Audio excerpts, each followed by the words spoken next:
আজকের গল্প লেখিকা মিঠু রায় চক্রবর্তীর আয়না। এসব কি শুনছি অধীর? ছোট বৌমা রমলা জেঠিমাদের বাড়িতে রান্নার কাজে ঢুকেছে? ছি ছি ছি, বলি বংশের মুখে চুনকালিটা তুই লাগালি অধীর? আমাদের বাড়ির বউ এখন লোকের বাড়ির রাঁধুনি। মান সম্মান আমার একেবারে গেল। ছোট ভাই অধীরকে চরম তিরস্কারের সঙ্গে কথাগুলো বলল তার বড় দাদা সুধীর। দাদার তিরস্কারে অধীর চুপ করে মাথা নিচু করে দাঁড়িয়ে থাকে। এবার মুখ খুলে সুধীরের স্ত্রী নীলিমা। বলি, হ্যাঁ গো ছোট বউ, এতটা শত্রুতাও করতে হয়? সারা গায়ে ঢিঢি পড়ে গেছে, তোমার দাদার মাথাটা লজ্জায় কাটা গেল। তোমাদের সম্মান নেই তো কি হয়েছে, আমাদের সম্মান তো আছে। মৃত শ্বশুর শাশুড়ির সম্মান আছে, সেটার খেয়াল করবে তো নাকি? মনের বিষ উগরে দেয় নীলিমা। ছোট যা মালবিকার প্রতি তার প্রচণ্ড হিংসা। বড়লোক বাবার আদরের মেয়ে তথা উচ্চ মাধ্যমিক বিদ্যালয়ের শিক্ষক সুধীরের স্ত্রী নীলিমা অত্যন্ত সাধারণ বাড়ির মেয়ে মালবিকাকে একদম নিচু নজরে দেখে। তাছাড়া ছোট দেওর অধীর সেরকম উল্লেখযোগ্য কোনো চাকরি বাকরি করে না। বাজারের গার্লস স্কুলের সামনে তার একটি লেডিস কসমেটিক্সের দোকান আছে।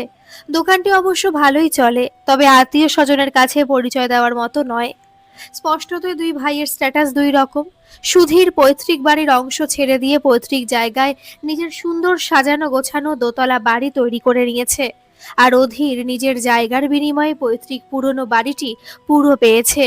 সেটিকে সাজিয়ে গুছিয়ে নিয়ে এক ছেলে ও এক মেয়ে নিয়ে থাকে।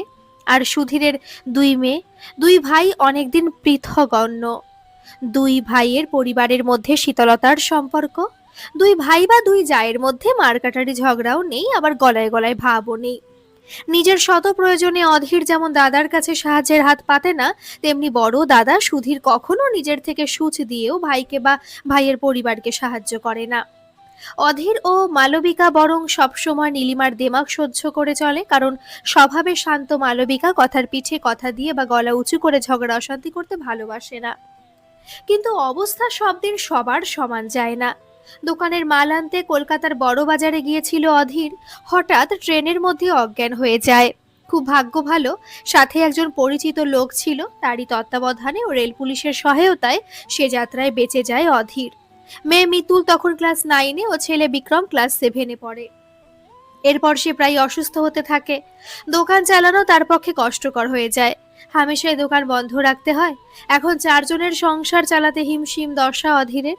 চরম দুশ্চিন্তায় দিন কাটে তার। অতিরিক্ত চিন্তা করার জন্য আবার একদিন হঠাৎ করে সে অজ্ঞান হয়ে যায়। এবার অধীরকে বড় ডাক্তারের কাছে নিয়ে যায় মালবিকা। সেখানে পরীক্ষা নিরীক্ষায় অধীরের হার্টের রোগ ধরা পড়ে। এই প্রথম বড় ভাসুর ও জায়ের কাছে কেঁদে পড়ে মালবিকা। দাদা ভাই, একটু সাহায্য করুন, আপনার ভাইয়ের শারীরিক অবস্থা খুব খারাপ। এখন আপনারা না দেখলে কে দেখবে? ছেলে মেয়েকে নিয়ে আমি কোথায় যাব? মালবিকার কান্নায় ভাইকে সাহায্য করে সুধীর। অধীরকে হার্টের ডাক্তারবাবুর কাছে নিয়ে যায়, ওর সমস্ত পরীক্ষা নিরীক্ষা করিয়ে দেয়, প্রাথমিকভাবে মাস 5-এর ঔষধ কিনে দেয়। এতে ভীষণ কৃতজ্ঞ হয় অধীর মালবিকা। তারপর একদিন ছেলে বিক্রমের জন্মদিনে এক বাটি পায়েস নিয়ে দুই ভাসুরঝি অনন্যা ও রাজন্যাকে মালবিকা দিতে যায়। আর সেখানে গিয়ে যাও ভাসুরের প্রচন্ড ঝগড়ার মাঝে পড়ে। সে শুনতে পায় বড় যা চিৎকার করে বলছে, অধীরকে একবার ডাক্তার দেখিয়ে দিয়েছো ঠিক আছে, কিন্তু ভাইয়ের প্রতি বেশি মমতা দেখিও না। ওরা এখন সব সময় সাহায্য চাইবে। কত সাহায্য করবে তুমি? ভুলে যেও না, আমাদের দুটো মেয়ে আছে, অকারণে অর্থ ব্যয় করতে দেব না আমি। এসব শুনে খুব অপ্রস্তুত হয়ে পড়ে মালবিকা। তাকে দেখে নীলিমা ঝাঁজের সঙ্গে জিজ্ঞেস করে, কি চাই এখানে? আবার কোনো সাহায্য চাই নাকি? সব সময় তোমাদের আমরা সাহায্য করতে পারবো না বাবু। সে তাড়াতাড়ি বলে, না না দিদি, সাহায্য নয়, একটু পায়েস করেছিলাম, ছেলেটার জন্মদিন তো তাই। অনুরানুর জন্য এক বাটি নিয়ে এসেছি। বিরক্ত সুধীর বলে, এসবের দরকার নেই ছোট বৌমা। অনুরানু লোকের বাড়ির জিনিস খায় না। অপমানে মুখটা কালো হয়ে যায় মালবিকার। আসার সময় বড় যা বলে, শোনো মালা, যখন তখন বড় ভাসুরের কাছে এসে টাকার জন্য মরা কান্না জুড়ো না। এখন আমাদের অবস্থাও খারাপ। আমাদের নিজেদের প্রচুর খরচ খরচা আছে। লোন নিয়ে তোমার ভাসুর বাড়ি করেছে।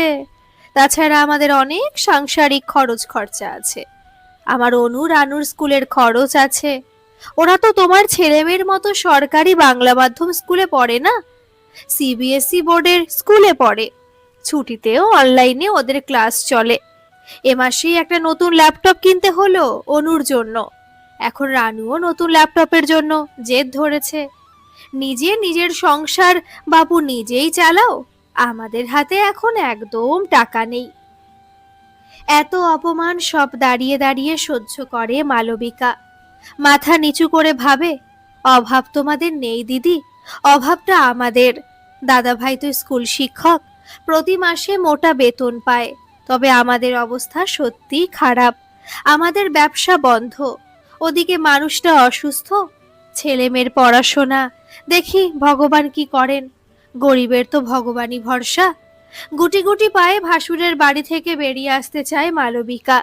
নীলিমা আবার বলে ওঠে, পায়েসটা নিয়ে যাও মালা, ওটা এ বাড়ির কেউ খাবে না, আর কখনো হাতে করে কিছু আনবে না। কাঁদতে কাঁদতে পায়েসের বাটি হাতে সে বাড়ি ফেরে। এদিকে সংসারের অবস্থা খুব খারাপ। মিতুল ও বিক্রম স্কুল ছাড়াও বাড়িতে দুটো টিউশন পড়ে। মিতুলের সামনে মাধ্যমিক পরীক্ষা। এই দিশেহারা অবস্থায় একটা অপ্রত্যাশিত প্রস্তাব আসে। পাশের বাড়িতে অধীরের গ্রাম সম্পর্কে রমলা জেঠিমা ও বিমলেশ জেঠু দুজন বৃদ্ধ বৃদ্ধা থাকেন। হঠাৎ একদিন রমলা জেঠিমা অসুস্থ হয়ে পড়েন। ওদিকে তাদের এক মেয়ে বেঙ্গালুরুর বাসিন্দা, আরেক মেয়ে সুরাটে থাকে। তারা একদিন অধীরদের বাড়িতে ফোন করে প্রস্তাবটা দেয়, দাদা, তোমরা তো বাবা মায়ের কাছে আছো, তাই সাহস করে একটা কথা বলছি। বাবা মা তো অসুস্থ হয়ে পড়েছে, তাই মালা বৌদি যদি বাবা মায়ের দেখাশোনা ও দুবেলা রান্না বান্নাটা করে দেয়, তাহলে আমরা খুবই উপকৃত হই। আমরা দুই বোন দূরে থাকি, আমাদের সংসার আছে, আমাদের পক্ষে সব সময় ওখানে যাওয়া সম্ভব নয়। আবার বাবা মা আমাদের কাছে এসে থাকবে না, তাই বাবা মায়ের দেখাশোনার দায়িত্ব তোমরা নিলে আমরা দুই বোন নিশ্চিন্তে থাকতে পারি। প্রস্তাবটা পেয়ে ভীষণ মানসিক টানাপোড়েনে পড়ে অধীর। কিন্তু মালবিকা প্রস্তাবটা লুফে নেয়, স্বামীকে বোঝায়, আমরা প্রয়োজনে কাজ করে খাবো, এতে লজ্জা কি? কারোর কাছে সাহায্যের হাত পাতার চেয়ে ভালো তো। আর মাসে 5,000 টাকা এখন আমার ভীষণ কাজে লাগবে, তুমি প্লিজ আপত্তি করো না। এরপর রমলা জেঠিমার বাড়িতে রাতে ঢোকে মালবিকা। এই খবরটা পাওয়ার পর বাড়ি বয়ে এসে প্রচন্ড ঝগড়া অপমান করে সুধীর ও নীলিমা দুজনে। সুধীর তো ভাইকে অক্ষম, নপুংসক, ভেড়ুয়া, বউয়ের পয়সা খাওয়া লোক ইত্যাদি ইত্যাদি নোংরা ভাষায় অপমান করে। মালবিকার হাত ধরে কেঁদে পড়ে অধীর। তাকে সান্ত্বনা দেয় মালবিকা। এখন তো ভাইয়ে ভাইয়ে দুই যায়, এমনকি দুবাড়ির ছেলে মেয়ের মধ্যেও বিবাদটা স্পষ্ট। কেউ কারোর সঙ্গে কথা বলে না। নীলিমা বলে, কাজের লোকের সঙ্গে আমার কোনো সম্পর্ক নেই। এর মধ্যে মাধ্যমিকের রেজাল্ট বের হয়। মিতুল পরীক্ষায় 90% নম্বর পেয়ে পুরো এলাকার মধ্যে প্রথম হয়। বাবার কথা মতো জেঠু জেঠিমাকে প্রণাম করতে ও বাড়িতে যায়। ফিরে আসে মুখ কালো করে। বাবার কাছে এসে সে কেঁদে ফেলে, আমাকে কেন পাঠালে বাবা ও বাড়িতে? জেঠু বলেছে এটা কোনো রেজাল্ট নয়, আসল পরীক্ষা উচ্চ মাধ্যমিক। মাধ্যমিকে এখন চারিদিকে 90% নম্বরের ছড়াছড়ি। অধীর মালবিকাকে শুনিয়ে শুনিয়ে নীলিমা বলে, সরকারি স্কুলের মাধ্যমিকের রেজাল্ট, এটার আবার গুরুত্ব কি? এখন সবাই এত এত নম্বর পেয়ে পাশ করে। পড়তো অনুরানুর মতো ইংলিশ মিডিয়াম স্কুলে, তখন দেখতাম কত ধানে কত চাল। তখন তো পাশ করতে হতো না বাচ্চাকে। মালবিকা মেয়েকে বোঝায়, একদম মন খারাপ করবি না মিতু। আমাদের পশ্চিমবঙ্গের অনেক দিকপাল ব্যক্তি সরকারি বাংলা মিডিয়াম স্কুলে পড়ে বড় হয়েছেন এবং এখনো হচ্ছেন। বুদ্ধি, মেধা, দক্ষতা, একাগ্রতা এসব বাংলা মিডিয়াম ইংরেজি মিডিয়াম দেখে আসে না মা। নিজের লক্ষ্যে স্থির থাক আর পড়াশোনাটা ভালোভাবে কর। তোরা দুই ভাই বোন আমার ভরসা, তোদের জন্যই এত কষ্ট করছি আমরা। সময় পেরিয়ে যায়। বছর 3 পর অধীর একটু সুস্থ হয়। সে আবার দোকানটা খোলে। ইতিমধ্যে মিতুল উচ্চ মাধ্যমিক এবং বিক্রম মাধ্যমিক পাশ করে বেরিয়ে গেছে। উচ্চ মাধ্যমিকেও মিতুলের রেজাল্ট ভীষণ ভালো হয়। উচ্চ মাধ্যমিকের পর স্কুলের স্যারদের পরামর্শে সে নার্সিং ট্রেনিং এ ভর্তি হওয়ার প্রবেশিকা পরীক্ষায় বসে এবং সেখানে কৃতকার্য হয়ে জিএনএম নার্সিং ট্রেনিং কোর্সে সরকারি কলেজে ভর্তি হয়ে যায়। মিতুল নার্সিং ট্রেনিং পেয়ে যেতে ওর জেঠিমা হিংসায় জ্বলে যায়। জেঠু সুধীর মনে মনে ভাবে, এরপর মিতুটা চাকরি পেয়ে যাবে আর আমার মেয়েরা কেউ নিজের পায়ে দাঁড়াতেই পারলো না। কারি কারি টাকা খরচ করে ওদের ইংরেজি মাধ্যমের ভালো সিবিএসই স্কুলে পড়ালাম, কিন্তু দুটোর রেজাল্ট মোটামুটি হলো। ওদিকে লোকের বাড়িতে কাজ করে ছোট বৌমা ছেলে মেয়ে দুটোকে পড়াচ্ছে, আর দুজনের রেজাল্ট খুব ভালো হচ্ছে। মিতুর মতো বিক্রমও ঠিক নিজেকে দাঁড় করিয়ে নেবে। এদিকে আমি হাই স্কুলের শিক্ষক, আমার মেয়েরা কেউ প্রতিষ্ঠিত হলো না। স্বভাবে গরবিনী নীলিমা পাড়ায় বলে বেড়ায়, ছ্যা ছ্যা, নার্সের চাকরি আবার কেউ করে নাকি? যত রাজ্যের লোকের নোংরা ঘাটার কাজ। মালবিকা অধীর যথারীতি কোনো প্রতিবাদ করে না, তারা নিজের আত্মোন্নতিতে মন দেয়। মালবিকা বৃদ্ধা জেঠু জেঠিমা রান্না বান্না দেখাশোনার দায়িত্ব ইচ্ছা করলেও আর ছাড়তে পারে না। গ্রাম সম্পর্কে প্রবাসী দুই ননদের অনুরোধে বৃদ্ধ বৃদ্ধাকে দেখাশোনা করে যায়। অধীর আবার নিজের দোকান গুছিয়ে নিয়েছে, আর বিক্রম খুব মন দিয়ে কেমিস্ট্রি অনার্স কমপ্লিট করে আইআইটিতে মাস্টার্স করার সুযোগ পেয়ে গেছে। মিতুল ইতিমধ্যে নার্সিং ট্রেনিং শেষ করে তাদের জেলা শহরের সরকারি হাসপাতালে নার্সের চাকরি পেয়ে গেছে। গ্রামের সবাই অধীর মালবিকার প্রশংসায় পঞ্চমুখ। ওদিকে অনু রানু দুই বোনের বিয়ে দিয়ে দিয়েছে সুধীর ও নীলিমা। স্বামী স্ত্রী দুজনে থাকে। ভাইয়ের পরিবারের সঙ্গে এখনো কোনো যোগাযোগ রাখেনি সুধীর। এমনকি অনু রানুর বিয়েতে পুরো গ্রাম নেমন্তন্ন করলেও অধীর মালবিকা বাদ ছিল। এভাবে সময় পেরিয়ে গেছে। কালী পুজোর ছুটিতে বাড়িতে এসেছে মিতুল ও বিক্রম দুই ভাই বোনে। পুজোর আগের দিন তাদের পুরনো বাড়িটাকে আলোর মেলায় সাজাচ্ছিল তারা। হঠাৎ কাঁদতে কাঁদতে এ বাড়িতে তার জেঠিমা নীলিমার প্রবেশ। অধীর ভাই, দেখবে চলো তোমার দাদা কেমন করছে। ও মিতুমা, তুই একবার চল মা, তোর জেঠু পড়ে গেছে বাথরুমে, তারপর কেমন যেন করছে। নীলিমার সঙ্গে দৌড়ে ও বাড়ি যায় অধীর, মালবিকা, মিতুল ও বিক্রম। ওরা গিয়ে দেখে সুধীর পড়ে গিয়ে কেমন যেন করছে। অভিজ্ঞ মিতু বুঝে নেয় জেঠুর একটা হার্ট অ্যাটাক হয়ে গেছে। সে বিক্রমকে বলে, তুই তাড়াতাড়ি যা ভাই, বাবা তো হার্টের রোগের ওষুধ খায়, এখন আমি যে ওষুধের নাম বলছি ওটা তাড়াতাড়ি নিয়ে আয়, জেঠুকে ওটা এখনই খাওয়াতে হবে। দিদির কথা মতো দৌড়ে বেরিয়ে যায় বিক্রম। ওদিকে অধীর সামনের ক্লাবে গিয়ে কয়েকজনকে খবর দেয়। ক্লাবের সবাই তাড়াতাড়ি গাড়ি জোগাড় করে চলে আসে। মিতুল ততক্ষণে নির্দিষ্ট ওষুধটি জেঠুকে খাইয়ে দিয়ে তার প্রাথমিক চিকিৎসা আরম্ভ করে দিয়েছে। তারপর সবাই মিলে সুধীরকে শহরের হাসপাতালে নিয়ে যায়।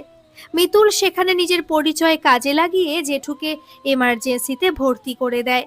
পরিচিত কার্ডিওলজিস্টকে ডেকে এনে জেঠুর তৎক্ষণাৎ চিকিৎসা করায়। ডাক্তারবাবু বলেন, আপনি সঠিক সময়ে ওষুধটি দিয়েছিলেন সিস্টার, তাই আপনার জেঠু এ যাত্রায় বড় বিপদের হাত থেকে বেঁচে গেল। তবে এখন ওনাকে কিছুদিন হাসপাতালে অবজারভেশনে রাখতে হবে। আমরা কতগুলো টেস্ট করাবো।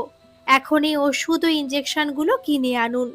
নিজের মেয়ে অনুরানুকে বারবার ফোন করে নীলিমা। অনু তার শ্বশুর বাড়িতে পারিবারিক কালী পুজোতে ব্যস্ত, তাই আসতে পারে না। ওদিকে রানু স্বামীর সঙ্গে কাশ্মীর বেড়াতে গেছে। পুরো কালী পুজো, দীপাবলি, ভাইফোঁটা ব্যাপী 5 দিন হাসপাতালে পড়ে থেকে জেঠুকে সুস্থ করে বাড়ি ফেরে মিতুল, বিক্রম। ততদিনে বড়দির পাশে ছোট বোনের মতো দাঁড়িয়েছিল মালবিকা। ভাসুর বাড়িতে ফিরলে 2 দিন ধরে ভাসুর জায়ের জন্য দুবেলা রান্না করে দিয়ে যায় সে। অধীর দাদার জন্য ওষুধ, ফলমূল সব কিনে এনে দেয়। বৌদির দোকান বাজার সব করে দেয়। কালী পুজোর পর সুধীর, নীলিমার 2 মেয়ে জামাই এসেছিল বাবাকে দেখতে। ফলমূল, হরলিক্স কিনে দিয়ে 3-4 দিন করে থেকে তারা চলে গেছে। তাদের আর থাকলে চলবে না, তাদের স্বামীদের অফিস আর বাচ্চাদের স্কুল আরম্ভ হয়ে গেছে। বিক্রম মিতুলও চলে গেছে, তবে মিতু তার ফোন নাম্বার জেঠিমাকে দিয়ে গেছে। কোনো অসুবিধা হলে সঙ্গে সঙ্গে তাকে জানাতে বলেছে। জেঠুর চিকিৎসার ব্যবস্থাটা সে পুরো দেখবে কথা দিয়েছে। নীলিমা এখন অনুরানুকে কম মিতুকে ফোন করে বেশি। জেঠু ডাক্তারবাবুর কাছে অ্যাপয়েন্টমেন্ট করা, ইসিজি করা, ইকো করা, মাঝে মাঝে চেক আপ করানো সব মিতু করিয়ে দেয়। নীলিমার এখন বড় ভরসার জায়গা মিতু। আরেকটা ভরসার জায়গা অধীর ও মালা। অধীর বলেছে, যে কোনো প্রয়োজনে আমাদের ডাকবে বৌদি, সংকোচ করো না। দাদার এই অসুস্থতায় আমরা সব সময় দাদার পাশে আছি। দাদা বৌদির সংসারে যাবতীয় কাজ, যেমন গ্যাস আনা, ইলেকট্রিক বিল দেওয়া, দোকান বাজার সব করে দেয় অধীর। দাদাকে সে সম্পূর্ণ বিশ্রাম দিয়েছে। এখন ভাসুরের অনুরোধে প্রায় হালকা তেল মশলা দিয়ে রান্না করে এ বাড়িতে দিয়ে যায় মালবিকা। সময় নিজস্ব নিয়মে চলে যায়, তবে তারা নিজেরা নয়, গ্রামের লোকেরাই দুই ভাইয়ের তুলনা করে। সবাই উদাহরণ দেয়, সুধীর আর অধীর দুই ভাইয়ের মানবিকতার মানসিকতা দেখো। এক মায়ের পেটের ভাই, দুজন সম্পূর্ণ বিপরীত মেরুর। অনুরানুর সঙ্গে জোরদার তুলনা চলে মিতুর। গ্রামের সবাই মিতুর প্রশংসায় পঞ্চমুখ। মিতু তার গ্রামের সবাইকে সাহায্য করে। সবাই বলে, হ্যাঁ, মেয়েকে মানুষ করেছে অধীর মালবিকা। মিতুল আমাদের গ্রামের গর্ব। সদর হাসপাতালে মিতু আছে বলে আমরা এতটা বল ভরসা পাই। এসব শুনে মুখটা বড়ই ছোট হয়ে যায় নীলিমার। নিজের মেয়েদের সঙ্গে তুলনা করে অনুরানুকে ছোট আর মিতুকে বড় দেখতে কিছুতেই মন চায় না। মিতু যতই তাদের সাহায্য করুক, একটা চাপা ঈর্ষার জ্বালায় জ্বলতে থাকে নীলিমার মন। ওদিকে পারিপার্শ্বিক লোকের কোনো তুলনায় কান্না দিয়ে মিতুল বিক্রম ভাই বোনে এগিয়ে চলে নিজেদের উন্নতির পথে। বিক্রমের লক্ষ্য বিদেশি বিশ্ববিদ্যালয়ে রিসার্চ করা, আর বর্তমানে মিতুলের লক্ষ্য বিএসসি নার্সিং কোর্সটা করে নেওয়া। জেদ, ধৈর্য, মেধা, একাগ্রতা, নিষ্ঠা সব নিয়ে একদিন তারা ঠিক পৌঁছে যাবে আরো আরো সাফল্যের উচ্চতম শৃঙ্গে।